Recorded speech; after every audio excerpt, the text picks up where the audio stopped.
Hey guys, welcome back to the channel. Thanks for hanging out with me today. If you're new here, welcome to Kaosivity. And my name's Jim. I'm your host, and this is my channel. So if you are new here, please hit the subscribe and give us the old thumbs up so that you don't miss a thing. Today we're going to talk about the ebb and flow of creativity here on Kaosivity. So as you may know, I take AI generated images and then I spend an enormous amount of time editing them. And you'll see a few of them behind me. I still have 3 over here in the corner rolled up in their shipping tube that need to be framed because they're heavier paper and they can't just stick to the wall with the cool blue stuff like the posters do. But all that stuff's available on the website at kaosivity.com or at Etsy at Kaosivity. You can look for those things there. But today, let's jump right in and talk about the ebb and flow of creativity, because I recently completed my 12-week challenge and it really drained me. It really took everything out of me in order to do all of the things that I was doing. And of course, you can watch those videos here on the channel to kind of follow along and see how great it was in the beginning and then how burned out it was at the ending. So, after that, I've just been trying to get back into the swing of things. And what I've realized is that I'm currently in an ebb of creativity, and it may be caused by that. It may just be a natural ebb in creativity. Whereas before, when I was first creating this channel and first creating all of these things that go hand in hand with Kaosivity and kaosivity.com, I was in a flow. I was in a very flow state. Like I could sit down, pop open my computer, and boom, it would just come out. And I was in this Zen-like flow for anything creative.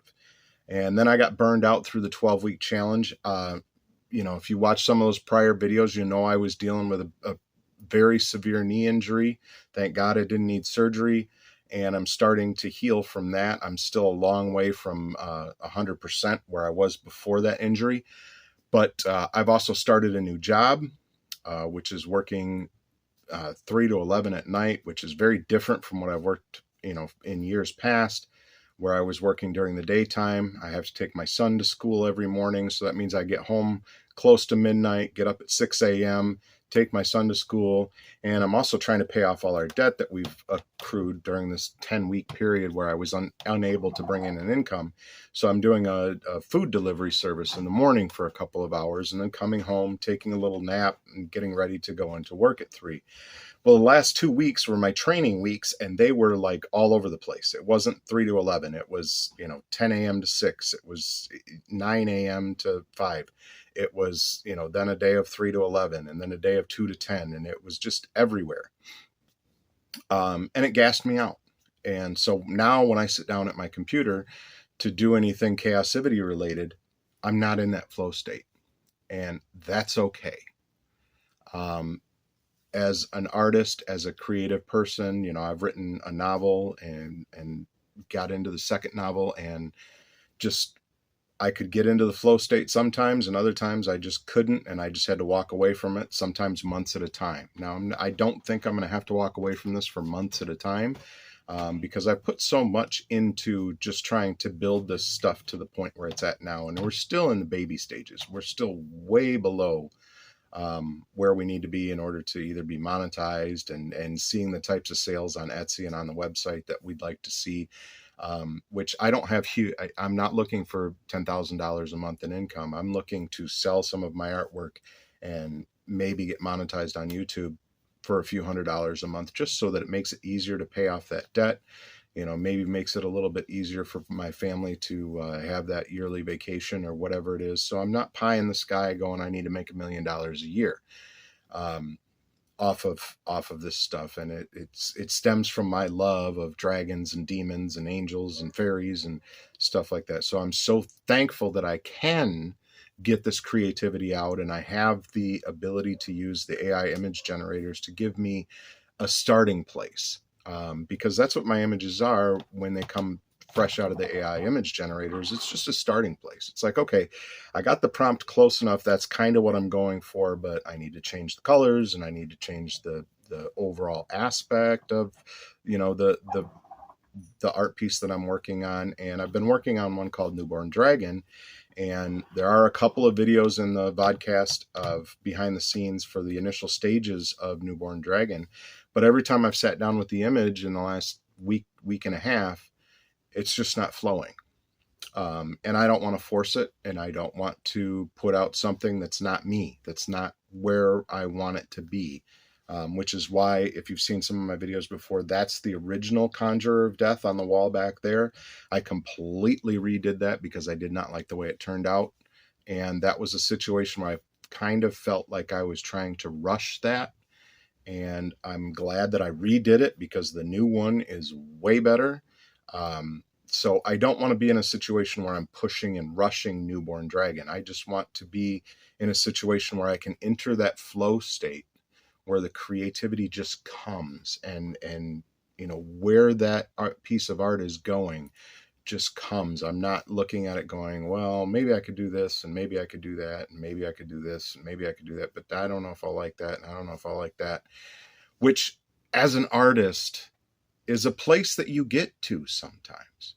There are times when creativity is on tap. Like, all you got to do is sit down and do it. And I experienced it in writing my novels. There were days where I could sit down and literally do nothing but write for hours and hours and hours in this flow state. I didn't have to use the restroom. I didn't have to get something to drink. I didn't think about getting something to eat because I was in that flow and the story was pouring forth, if you will.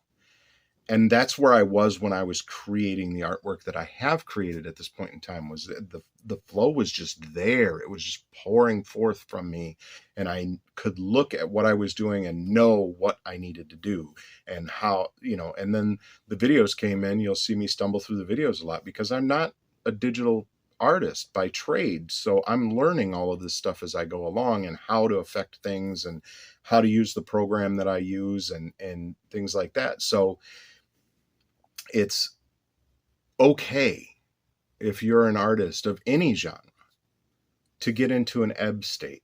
And it doesn't matter what it is that happened in your life that puts you in that ebb state.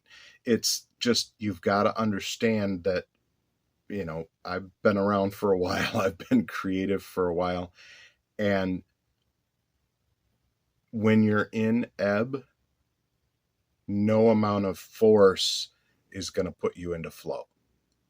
You just have to back up, relax, and get to a point where when you sit down, I'm not saying walk away from everything completely. I'm saying, when you sit down with your image or your song that you're trying to write or your book that you're trying to write, try a little bit.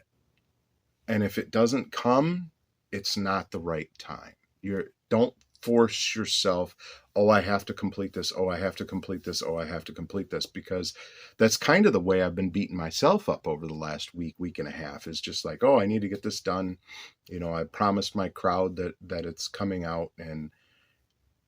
But if it comes out when it's not ready to come out, and this is the realization that I had today and why I wanted to talk about ebb and flow of creativity, is it's not going to be what I want it to be.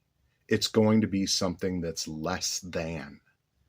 And that's why, I'm sure you've heard of authors over the years, particularly, that they get stuck and they're on a deadline and they need to produce that book and the publisher wants it. And you can tell when you read the book that it's just not there. And it's because they forced it. So don't force whatever art you're trying to create, sculpture, pottery, painting, whatever it is, songwriting, book writing, movie writing, whatever. If you get to a place where you're kind of in that ebb, don't force yourself and think you can get back to flow, because flow comes as a natural state from your brain when it's ready. And that's what I wanted to talk about today. It's okay to be in an ebb state. And it's okay for me to just kind of put down the gauntlet and go, you know what? I need to give myself a little bit of time to work into this job because I'm learning a lot of new things. I need to give myself time to do some things with my family. I need to give myself time and make sure I'm getting enough sleep. And that will change once the school year is over, obviously, because I won't have to get up at 6 a.m. and take my son to school every morning. But be okay. Be okay with not being, this monstrous machine that produces and produces and produces.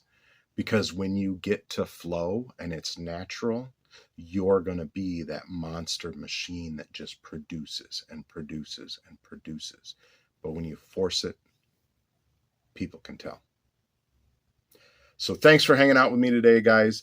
Remember, like, comment, share, subscribe to the channel. Help me get that little bit closer to getting YouTube to help me out a little bit financially with the debt that I incurred with the 10 weeks off of work with no income. I would appreciate it. As always, if you're in the comments, I try to respond to them within 24 to 48 hours. And that's it for today, guys. Remember, let the chaos out, but let it out on its terms. Become creative. Don't force it.